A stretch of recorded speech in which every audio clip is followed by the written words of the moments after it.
вот такой вот металл тоже сразу отрыл. Хороший вес. Каток такой. Так, это мелочь. Вот второй каток. Тоже бомбезно. Ну и мелочуха. Вот.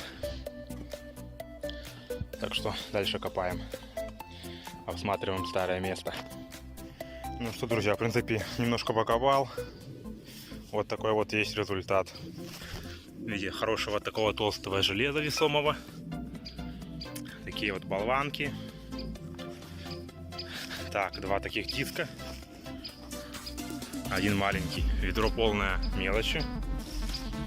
По кругу здесь тоже мелочь лежит.